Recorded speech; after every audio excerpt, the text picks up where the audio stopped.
تو ہمارے ساتھ ایک بیڈ لک تھی، اور وہ یہ تھی کہ ہمارے اس ٹائم 2000 میں انٹرنیٹ کی اویلیبلٹی اور اسپیشلی کمپیوٹر کی بالکل نہیں تھی، اور میں سمجھ لیں کہ کوریا کے بارے میں بہت کم جانتا تھا. تو اور ایون کہ جو ہمارا ادارہ تھا KAIST Korea advanced institute of science and technology, اس کے بارے میں بھی میرے پاس بہت کم نالج تھا. یہ میرے چھوٹے بھائی کے تھرو ہوا تھا ایڈمیشن، اور انہوں نے کسی ایجنٹ کے تھرو بات کروائی تھی، تو اللہ کا شکر ہے میرا ایڈمیشن ہو گیا. لیکن باقی چیزوں کے بارے میں کچھ بھی نہیں جانتا تھا. تو جب میرا ویزا لگ گیا اور میں یہاں سے پاکستان سے موو کرنے لگا، تو فرسٹ ٹائم فلائٹ تھی، تو تھائی ایئر لائن ہم نے یوز کی. تو اس میں سب سے پہلا جو پرابلم مجھے آیا وہ یہ تھا کہ اس کی جو تھائی کی ایک خاص سمیل ہوتی ہے فوڈ کی. جیسے بعد میں مجھے جا کے وہاں پتہ چلا کمچی جو کوریا کی بہت فیمس فرمنٹڈ فوڈ تھی، اس کی سمیل لائک دس، بہت ساری چیزیں اس کے اندر نا کمبینیشن تھا. تو سب سے پہلے مجھے دھچکا، ایک تو جہاز بہت بڑا تھا اور مجھے بہت اچھا لگا کہ اچھا پہلی دفعہ میں جہاز میں بیٹھنے جا رہا ہوں، یہ کتنا بڑا ہے، کیسے چلے گا، سب کچھ مجھے نا ایک ایک چیز بڑی اٹریکٹیو لگ رہی تھی. لیکن سمیل جو ہے نا وہ ریئلی آپ کبھی بھی ٹریول کریں گے فرسٹ ٹائم اسپیشلی، اور ہر ایئر لائن میں نہیں ہوتا، یہ تھائی ایئر لائن میں اور کورین ایئر لائن میں، جیپنیز ایئر لائن میں یہ پرابلم آتا ہے، آپ کو سمیل بہت زیادہ ہوتی ہے. لیکن with the passage of time آپ آہستہ آہستہ جو ہے فیملیئر ہو جاتے ہیں، وہ سمیل آپ کو بری نہیں لگتی. تو جب میں کوریا میں فرسٹ ٹائم ان ہوا انچین ایئرپورٹ کے اوپر، تو مجھے بڑا شاک لگا، کیونکہ وہاں بہت زیادہ ٹھنڈک تھی، دسمبر کا مہینہ تھا اور بالکل چلنگ انوائرمنٹ تھا. تو وہاں سے ہم سیدھا انسٹیٹیوٹ گئے، اور وہاں پہ اللہ کا شکر ہے کہ ہمارے دوست تھے، انہوں نے ہمیں ویلکم کیا، اور کمرہ وغیرہ ہمارا سیٹ تھا، وہاں چلے گئے. اس کے بعد کورین لوگوں کو دیکھا. جو فرسٹ ایکسپیرینس مجھے کورین لوگوں کے ساتھ ہوا دیٹ واز ویری نائس. اور اس میں یہ ہوا کہ ہم جب ہمیں بس سے ہم اترے تو ہمیں اپنے ادارے کی طرف جانا تھا، اور ہم نے کال کیا تو انہوں نے کہا یہ تقریباً آدھے گھنٹے کی ڈسٹینس پہ آپ موجود ہیں، تو آپ کوئی ٹیکسی وغیرہ لے لیں. تو ساتھ ہی ایک فیملی تھی کورین، اور اس کے ساتھ بچے وغیرہ بھی تھے. تو ہم نے اسے جسٹ انٹروڈکشن کے لیے کہ یہ کتنا دور ہے اور کیسے ہم نے جانا ہے، اسے جسٹ یہی بات پوچھنے کے لیے گئے. بٹ آپ یقین نہیں کریں گے کہ دے ور سو کائنڈ.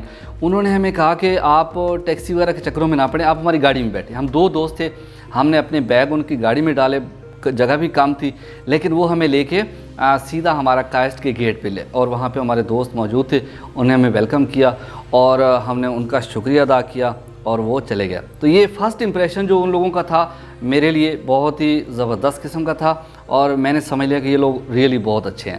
اور بعد میں بھی ان لوگوں سے ملنا بڑا اچھا رہا. کوئی ہمارے دوست بنی اور کئی دوست بھی بنے، اور اس میں جو ہے لیکن دیکھیں سارے انسان برابر نہیں ہوتے، کسی جگہ کوئی اچھے کوئی برے.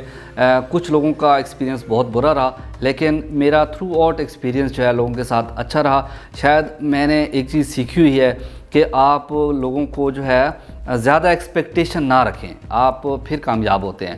اور اپنا جو آپ کا موریلٹی ہے، جو آپ کا اخلاق ہے، یہ بھی آپ کو جو ہے بہت ساری چیزیں سکھاتا ہے. یا گھر کی آپ کی ٹریننگ، ٹیچرز کی ٹریننگ آپ کو سپورٹ کرتی ہے جہاں کہیں بھی جاتے ہیں، آپ کو دوست بنانے میں اور اس طرح کی چیزیں کرنے میں. تو کوریا میں رہتے ہوئے میں نے الحمدللہ فل انجوائے کیا، بہت خوش رہا، اور بہت سارے دوست بنائے.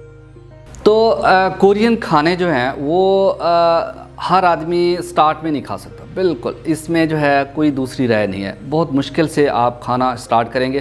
سب سے بڑا پرابلم مسلم اور پاکستانیوں کو جو آتا ہے وہ حلال اور حرام میں آتا ہے. تو ہر کھانے کے اندر ان کا جو ہے جیسے ہم گوشت ایڈ کر دیتے ہیں، ہمیں چکن بہت اچھا لگتا ہے، اس کے بغیر دال بھی ہوگی تو اس میں چکن، اگر ہمارے کدو پکیں گے اس میں بھی چکن، تو وہ پورک ڈال دیتے ہیں. اور اس کا جو ہے بہت ہی آف کورس ہمارے لیے تو حرام ہے، لیکن ان کے لیے یہ فیوریٹ جو ہے کھانا ہوتا ہے. تو ہمیں اب یہ نہیں پتہ تھا کون سا، ایون کہ بسکٹ جو ہیں اس کو بھی آپ نہیں کھا سکتے، اس کے اندر جو آئل ہے وہ پورک کا آئل ڈالتے ہیں. تو ہمیں سب سے پہلے جو سرچ جا کے وہاں کرنی پڑی وہ حلال فوڈ کی تھی. Of course Pakistani food available تھی لیکن بہت ایکسپینسو تھی. تو کچھ کورین فوڈ ہم نے ایسی سرچ کر لی جس کے اندر وہ پورک کا آئل استعمال نہیں ہوتا تھا، یا دوسرا جیسے تنجن چگے ہوتے ہیں یا کمچی ہے، کچھ یوگرٹ وغیرہ یا ملک کی جو پروڈکٹس تھی وہ ہم استعمال کر لیتے تھے. لیکن بعد میں چونکہ ایز ٹائم پاسڈ اس میں ہم نے تھوڑی بہت لینگویج سیکھ لی.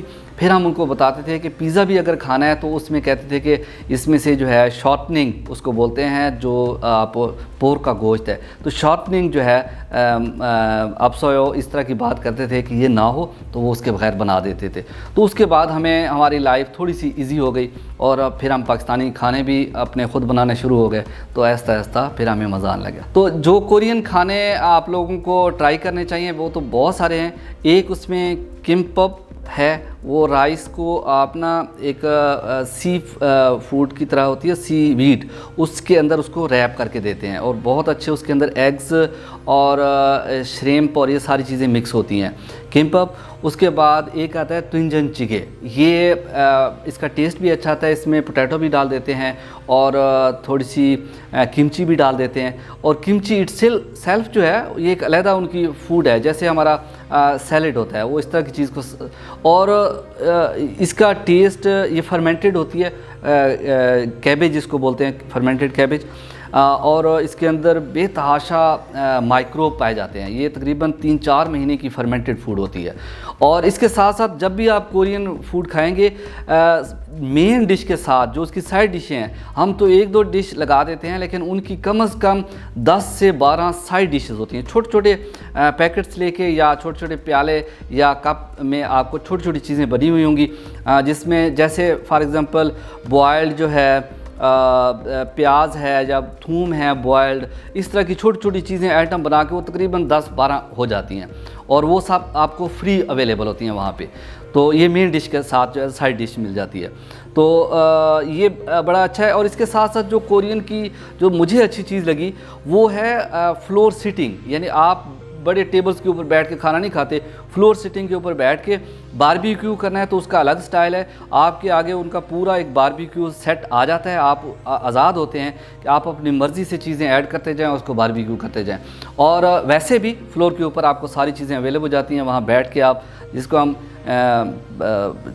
پتھلی مار کے بیٹھنے والی بات جو ہوتی ہے وہ ہے، اس میں ہم آسانی سے بیٹھ سکتے ہیں اور آرام سے مزے سے کھانا کھاتے ہیں، تو وہ مجھے بہت اچھا لگتا تھا۔ اچھا، یہ بڑی اچھی بات کی سر نے کہ کورین ریسٹورنٹ، جب میں کوریا میں تھا تو میں چاہتا تھا کہ جب میں پاکستان جاؤں گا تو میں سب سے پہلے جو ہے نا ان کا ریسٹورنٹ اس جیسا کھولوں گا، کیونکہ ان کا سٹائل اور ان کی جو چیزیں ہیں وہ پاکستان لانا چاہ رہا تھا میں، لیکن جب پاکستان میں آ گیا تو پھر میں جو ہے وہ اپنے بزنس میں اور اپنی چیزوں میں اتنا گم ہو گیا کہ مجھے اس کا خیال نہیں ہے۔ لیکن یہ بات 100% درست ہے کہ اگر ہم کورین، میں نے ٹرکی بھی وزٹ کیا، ٹرکش یا کورین دونوں میں سے کوئی بھی پاکستان میں اگر ہم یہ سٹائل لے کر آئیں تو یہ بہت سکسیسفل ہوگا اور لوگ اس کو بہت زیادہ لائک کریں گے۔ Thank you very much.